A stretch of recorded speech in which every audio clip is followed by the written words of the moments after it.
Всем привет! Это новое видео на канале Климен, и сегодня у нас будет речь идти о граффити, о том, как я рисую граффити, о том, как, комар, мы рисовали его ранее, о том, как вы можете это делать, объясню коротко, подробно и ясно. Погнали!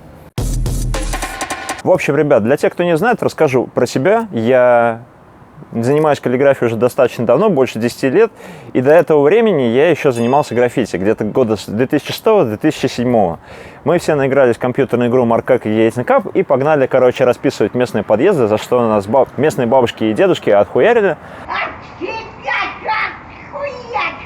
А мне, видимо, мало было, я, решил продолжить. Я в итоге потом из граффити перешел в каллиграфию, но мне граффити до сих пор интересно, и я хотел бы рассказать вам, как вы можете этим вдохновляться, и что нужно делать для того, чтобы создать какие-то первые свои работы. Во-первых, для того, чтобы вам сделать свою первую работу в стиле граффити, вам нужно отточить эскиз.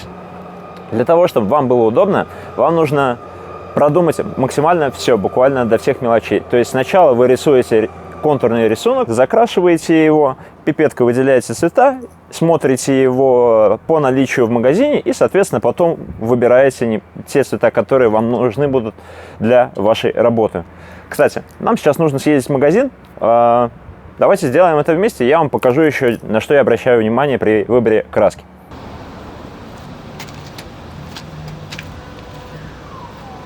Ребят, мы пришли в граффити-шоп в Казани, насколько я знаю, единственный вообще, нет? Да, единственный в Казани. Слава богу, он нормальный, слава богу, в нем есть хороший ассортимент. И сейчас мы будем выбирать уже тот объем краски и те цвета, которые нам необходимы. Так как мы будем расписывать просто небольшую стенку непосредственно аэрозольными баллонами, сначала выберем цвета, подберем количество баллонов, а потом подберем про них кэп и попутно про все расскажу.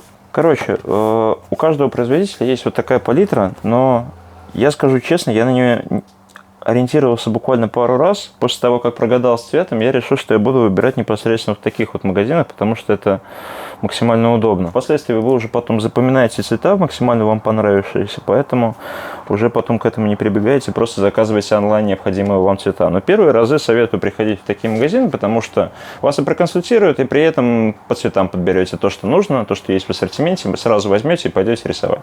Такой цвет получается. Нам нужно еще таких штуки 2. Да. Это у нас кто? Да, это вот оттуда, откуда-то, по-моему, был. Так, вот это не он. А, нет, он. Вот эти 3. Потом нам нужен еще белый. Я думаю, белого тоже банки 2-3. Если примерно рассчитывать по объему краски, то одного баллона хватает на 1-2 квадратных метра.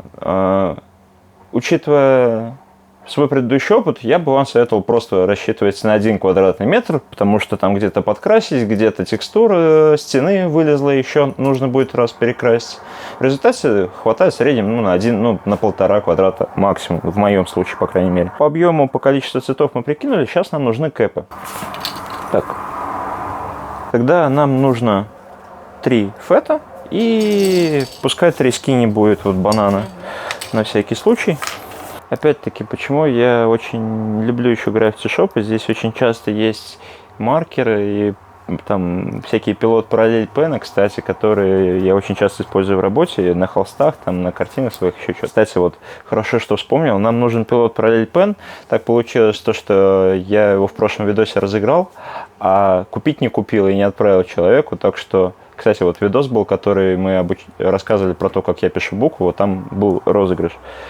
В общем, чувак, который выиграл у меня эту ручку, напиши мне, пожалуйста, в личку, а то я тебя потерял. Я хотел сделать фон, получается, для своей композиции черным. И получается так, что если я буду флуоресцентные оттенки, на которые я обратил сейчас свое внимание, использовать на черном, то они максимально просядут, потому что они имеют такую околоводянистую структуру, и, как правило, черный цвет их съедает. Поэтому в нашем случае нам они не подойдут, хотя очень хочется. Ладно, давай считаться и, в общем-то, уже перемещаться на локацию.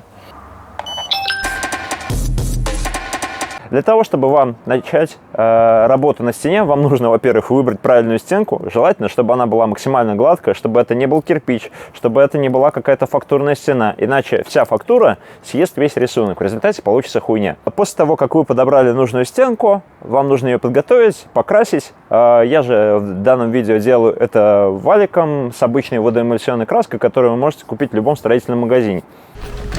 68 рублей. Нормально. Нам пойдет просто вот так вот зашипкать быстренько. Что, пойдем на кашу.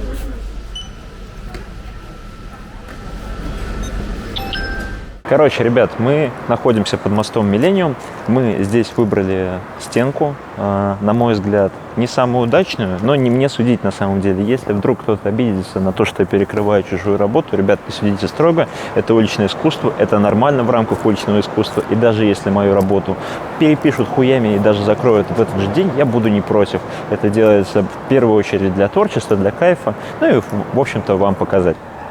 Лайфхак. Футболку выворачиваете наизнанку или куртку выворачиваете наизнанку, и все у вас шикарно. Потом выворачиваете обратно и кайфуете. Единственное, чуть часы надо снять. Сейчас, секунду. В общем, так как у нас нет никакой палки, стряхиваем красочку, чтобы она у нас была равномерная. Открываем. Обязательно не мусорим. Весь мусор обязательно собираем с собой, чтобы никому не приносить дискомфорта. Не только мусор, но и кэпы, и все банки обязательно собирайте с собой, просто для того, чтобы вашу работу не испортили, ну или, по крайней мере, не создали никому неудобств остатками вашей краски. Красьте всегда снизу вверх. Объясню почему. Когда вы красите сверху вниз, краска летит с волокон валика, с волокон валика на вас, короче, и получается то, что вы угандошиваете себе все это же. Когда вы делаете снизу вверх, вы все потеки поднимаете наверх, и у вас получается все достаточно равномерно.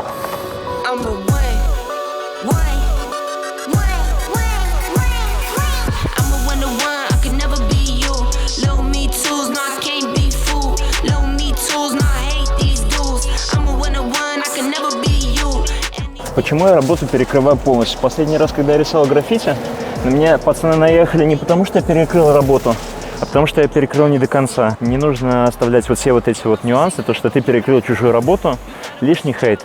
Типа, если перекрываешь, перекрывай полностью.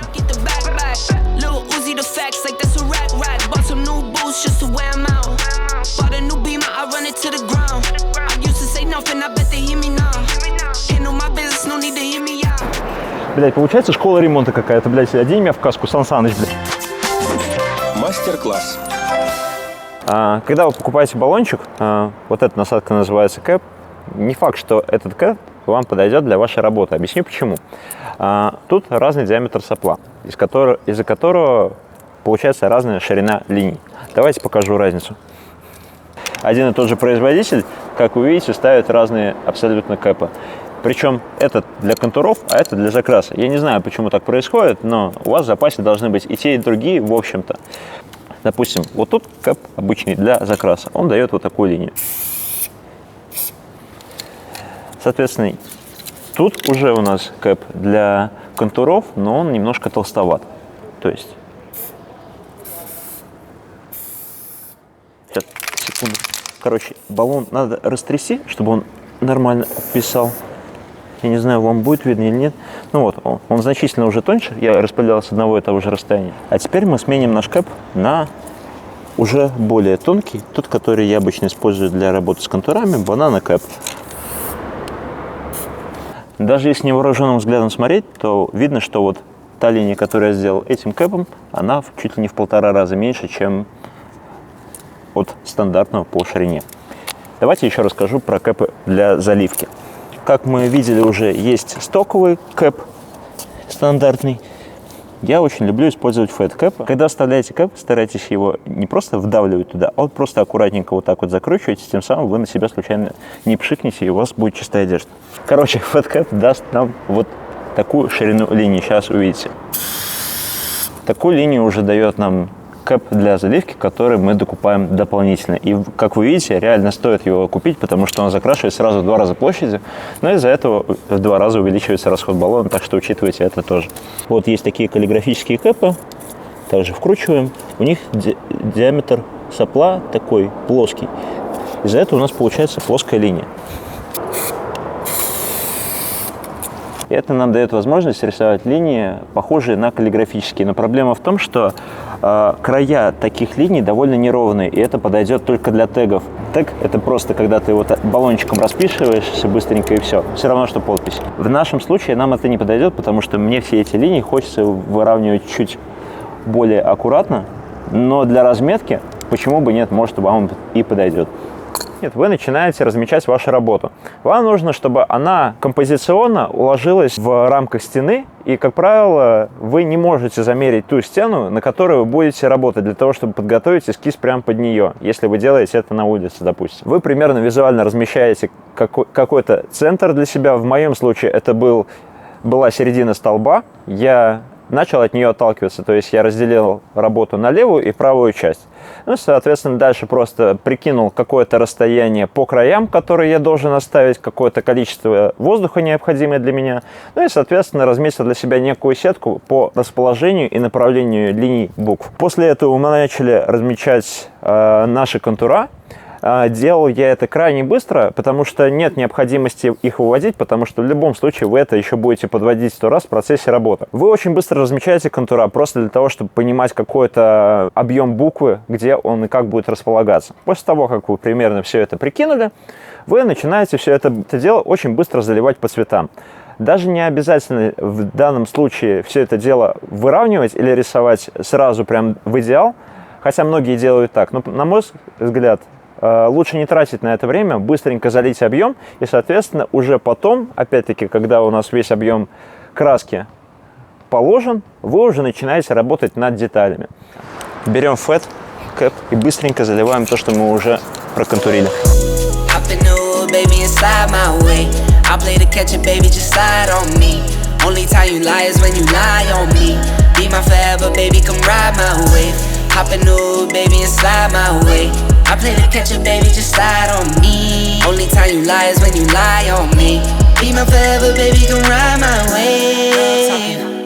Так, теперь мы быстренько доделаем outline, закрашиваем вот именно то, что на фоне белым, потому что если белым пшикать начну по заливке уже, будет по-дурацки, а так типа можно сначала обвести, потом подровнять с бордовым, и будет все заебись. Yeah, hop a new baby and slide my way. I play the catch up, baby, just slide on me. Only time you lie is when you lie on me. Be my forever, baby, come ride my wave. Hop a new baby and slide my way. I play the catch up, baby, just slide on me. Only time you lie is when you lie on me. Be my forever, baby, come ride my wave. Throw it like a cycle. Еще какой-то теории могу рассказать только то, что у баллончика вот само перо, оно, как правило, вот именно представляет из себя некую точку. Есть, конечно, каллиграфические перья и все такое, но в нашем случае, да и в большинстве случаев, это точка. И, как правило, вы не можете вывести угол прям в идеал, чтобы он прям был острый. Поэтому для того, чтобы вам это сделать, для того, чтобы у вас была четкая ровная линия, вам, во-первых, нужно сильнее нажимать на баллон, во-вторых, вам нужен тонкий кэп для контуров, банана кэп или MTN кэп, я уже их показывал ранее. С того, как вы эти контура подвели, даже если у вас какие-то уголки получаются неровные, вторым баллончиком, к которому прикрашиваетесь, проводите сверху, в результате у вас угол становится более острым. Аэрозольных баллонов очень высокая укрытость, и это позволяет перекрывать линии по нескольку раз, тем самым выводить углы и вводить все детальки в идеал вообще не составляет никаких проблем. Baby, and slide my way.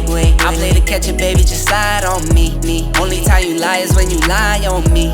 Be my forever, baby, come ride my wave. Hop in new, baby, and slide my way.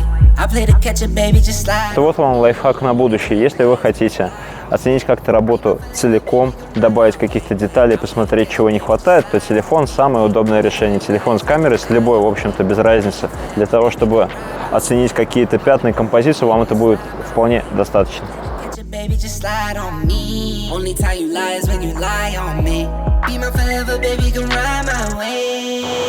Короче, ребят, я думаю, на этом мы нашу работу завершим. Ее улучшать можно до бесконечности, но в целом на данный момент она меня вполне устраивает, да, и я думаю, для этого видоса будет вполне достаточно. Если у вас остались какие-то вопросы по теме граффити, либо у вас появились какие-то темы, которые вы хотели бы разобрать, можете написать внизу в комментах, я пойму, что вам это интересно, и буду продолжать делать подобный формат. Ребят, я также буду рад, если вы поддержите этот видос лайком, комментарием, репостом, колокольчиком и вот всем прочим, чтобы нам этот видос продвинуть побыстрее, и чтобы я понял, что этот формат вам заходит. Короче, огромное спасибо, что смотрите мои ролики, ставьте лайки, подписывайтесь. Всех обнял, всех бук.